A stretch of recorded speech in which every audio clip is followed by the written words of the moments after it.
teman-teman semua, kembali lagi dengan aku.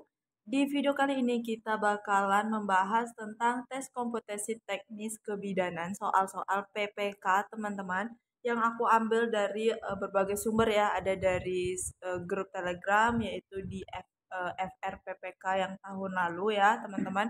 Kemudian juga ada beberapa buku yang aku beli ya buat kalian khususnya, dan juga ada beberapa dari buku-buku UKOM aku ambil di situ, teman-teman. Oke, hari ini kita bakalan bahas teknis kompetensi ya teman-teman. Jadi nanti seminggu ke depan itu bakalan aku bahas full tentang manajerial teman-teman. Jadi sebelum ke videonya jangan lupa di like, comment, subscribe, dan nyalakan lonceng notifikasinya supaya kalian gak ketinggalan video terbaru dari aku. Oke, kita langsung aja masuk ke soal nomor 1. Seorang pasien perempuan usia 29 tahun, status obstetrik G2P1A0, usia kehamilan 39 minggu. Datang ke BPM mengeluh tiba-tiba mengeluarkan darah kehitaman dari jalan lahir disertai rasa sakit. Berdasarkan hasil pemeriksaan diketahui adanya perdarahan pervaginam encer, ibu tanpa anemis, tekanan darah 90/70, nadi 90, dan pernapasan 30 kali per menit. Tindakan bidan yang paling tepat pada kasus tersebut adalah, oke, dia datang ke BPM ya teman-teman. Kita harus tahu dulu nih DX-nya atau diagnosisnya itu apa teman-teman. Nah di sini tiba-tiba dia mengeluarkan darah kehitaman dari jalan lahir disertai rasa sakit. Nah dia usia kehamilannya 39 minggu ya teman-teman. Kalau ia pun keluar darah itu berarti tanda-tanda mau persalinan ya teman-teman. Tapi darahnya itu biasanya seperti flek atau warna merah ya teman-teman, dan disertai nyeri kontraksi ya teman-teman. Nah, tapi yang disoal itu adalah keluar darah warna hitam, teman-teman. Nah, takutnya ini terjadi yang namanya solusio plasenta ya, ditambah lagi keluar apa ya namanya disertai rasa sakit, teman-teman. Nah, jadi ini kemungkinan diagnosisnya itu adalah solusio plasenta, teman-teman. Solusio ya. Nah, kalau misalnya dia datang ke BPM ya, kalau ada kasus solusio itu kita langsung melakukan rujukan ke RS ya teman-teman. Beda cerita kalau misalnya dia datangnya ke RS, itu kita bisa lakukan kolaborasi dengan dokter ya teman-teman. Nah, jadi untuk nomor 1 itu adalah jawaban yang B. Jadi kalau untuk soal-soal seperti ini, soal kasus teman-teman, selain diagnosis yang kita perhatikan, itu kita perhatikan juga tempat teman-teman. Karena kalau beda tempat, beda lagi penanganannya ya kan. Oke, jadi kita langsung aja masuk ke soal nomor 2. Oke teman-teman, lanjut lagi nih ke soal nomor 2. Seorang pasien perempuan usia 27 tahun, status obstetrik G2P1A0, usia kehamilan 37 minggu, melahirkan dengan presentasi bokong di RS. Bidan telah berhasil menolong kelahiran bokong sampai pusat dan bersiap untuk menolong kelahiran kepala. Batas waktu maksimal untuk menolong kelahiran kepala bayi tersebut. Oke, batas waktu maksimalnya ya teman-teman, yaitu waktu paling lama untuk menolong kelahiran kepala bayi dengan kondisi sungsang ya teman-teman. Ingat ya, kondisi sungsang, oke. Nah, itu beda cerita dengan kondisi normal, oke. Nah, di sini yang dibilangnya kan bokong ya, berarti dia sungsang. Nah, batas waktu paling lama untuk kelahiran kepala bayi itu sekitar 8 menit, teman-teman. Kenapa? Kenapa pas kelahiran sungsang itu harus memiliki batasan waktu, teman-teman? Karena kalian bisa imagine ya, teman-teman bisa bayangkan ya, bahwa kalau misalnya pusatnya dari bokong sampai ke pusat itu adalah fase tercepat teman-teman, fase tercepat dari si kelahiran sungsang ya teman-teman.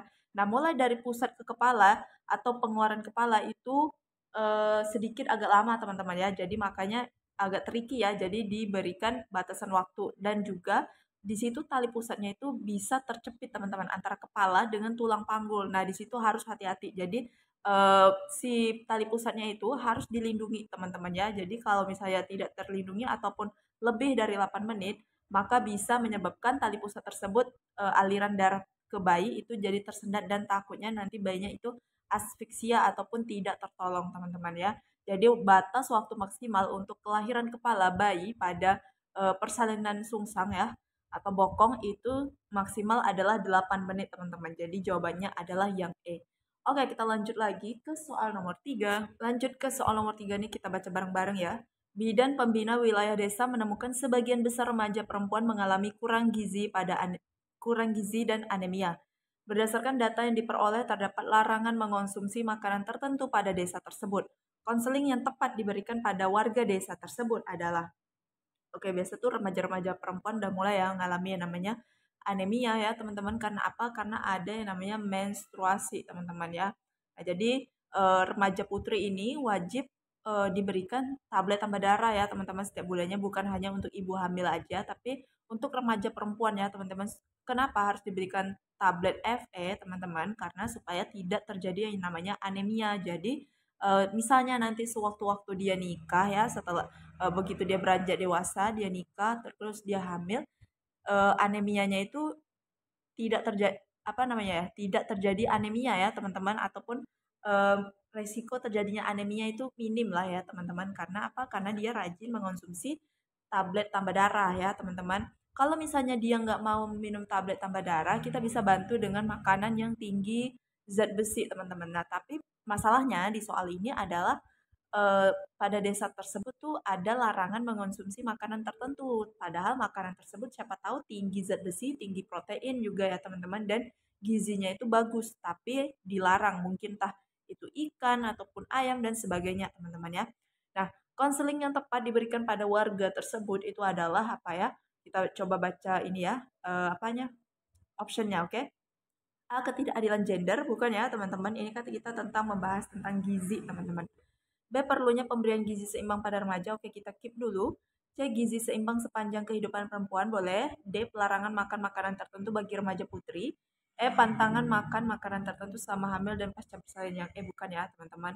Nah, di sini menurut aku konseling yang tepat untuk diberikan pada warga desa tersebut adalah perlunya pemberian gizi seimbang pada remaja tersebut, teman-teman. Jadi, tidak ada lagi yang namanya kekurangan gizi. Nah, kurang gizi ini kan karena apa ya, pemberian gizi yang tidak seimbang ya teman-teman. Makanya jadi proteinnya kurang, kemudian karbohidratnya kurang, ataupun lemak baiknya itu juga kurang ya, vitamin mineralnya kurang. Jadi disebutlah yang namanya kurang gizi teman-teman ya. Nah, jadi diperlukanlah pemberian gizi yang seimbang nih pada remaja tersebut teman-teman.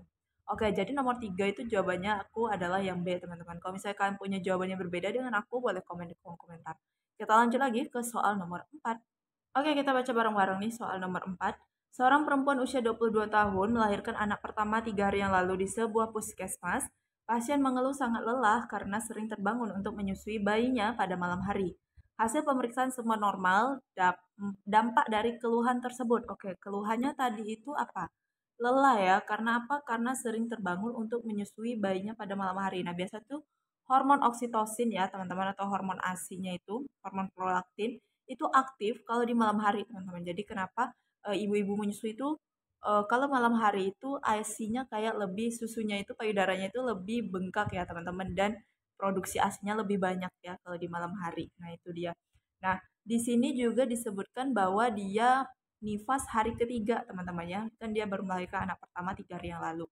Nah itu masih terjadi yang namanya proses involusi ya teman-teman, involusi uterus ya, supaya uterusnya mengecil mengecil mengecil. Itu bisa juga dengan apa teman-teman, dengan ya isapan bayi tadi teman-teman ya. Jadi hormon oksitosinnya itu bekerja juga di situ teman-teman. Nah jadi dampak dari keluhan tersebut, keluhannya apa? Karena ini dia lelah ya, karena sering terbangun untuk menyusui bayinya terus menerus teman-teman ya. Mungkin bayinya itu haus ya, jadi dia minta bayinya itu minta nenen terus ya teman-teman. Nah, tapi itu sebenarnya ada dampak baiknya juga teman-teman. Dampak positifnya itu adalah bisa untuk mempercepat proses involusi uterus teman-teman ya. Jadi mempercepat pengembalian uterus seperti sebelum hamil teman-teman. Gitu. Jadi nomor 4 menurut aku jawabannya adalah yang C. Misalnya kalau kalian punya jawaban yang berbeda dengan aku, boleh komen di kolom komentar dan juga disertai alasannya ya teman-teman. Oke, kita lanjut lagi ke soal yang terakhir. Oke, ini dia soal yang terakhir, kita baca bareng-bareng. Kehilangan panas dari permukaan tubuh ke permukaan lebih dingin melalui kontak langsung satu sama lain adalah definisi dari. Oke teman-teman, aku mohon maaf banget ya kalau misalnya aku ngomong kecepatan, kalian bisa atur settingan untuk diperlambat ya omongan aku teman-teman, biar kalian lebih gampang mencernanya. Nah, fun fact-nya teman-teman, soal ini keluar waktu aku SKB teman-teman. Seriusan aku nggak bohong, ini soal keluar waktu aku SKB kebidanan tahun semalam teman-teman, tahun 2021 ya, tentang macam-macam kehilangan panas dari permukaan tubuh bayi teman-teman. Nah kalau ini soal ini udah juga pernah aku bahas ya di YouTube sebelumnya. Kalian bisa cek playlist aku ataupun aku cantumin ya linknya di atas, di pojok kiri atas teman-teman, pojok kanan atas. Jadi kalian tinggal klik aja, oke. Nah, ini merupakan definisi dari konduksi ya teman-teman. Nah, kenapa nih? Oke. Nah, konduksi itu adalah kehilangan panas dari permukaan tubuh ke permukaan yang lebih dingin, teman-teman ya. Misalnya, em, timbang, teman-teman. Ya, bayi baru lahir ditimbang, tapi timbangannya nggak dikasih alas, teman-teman. Nah, itu dia. Jadi, itu bisa apa ya, mengurangi atau menghilang atau bisa terjadi kehilangan panas ya, teman-teman, dari permukaan tubuh ke permukaan yang lebih dingin. Seperti itu. Contohnya, salah satunya itu. Kalau kalian mau lebih tahu lanjut, kalian bisa klik video atau link yang udah aku cantumin di kanan atas, teman-teman. Ya, kalian tinggal klik aja. Itu aku udah bahas, teman-teman ya.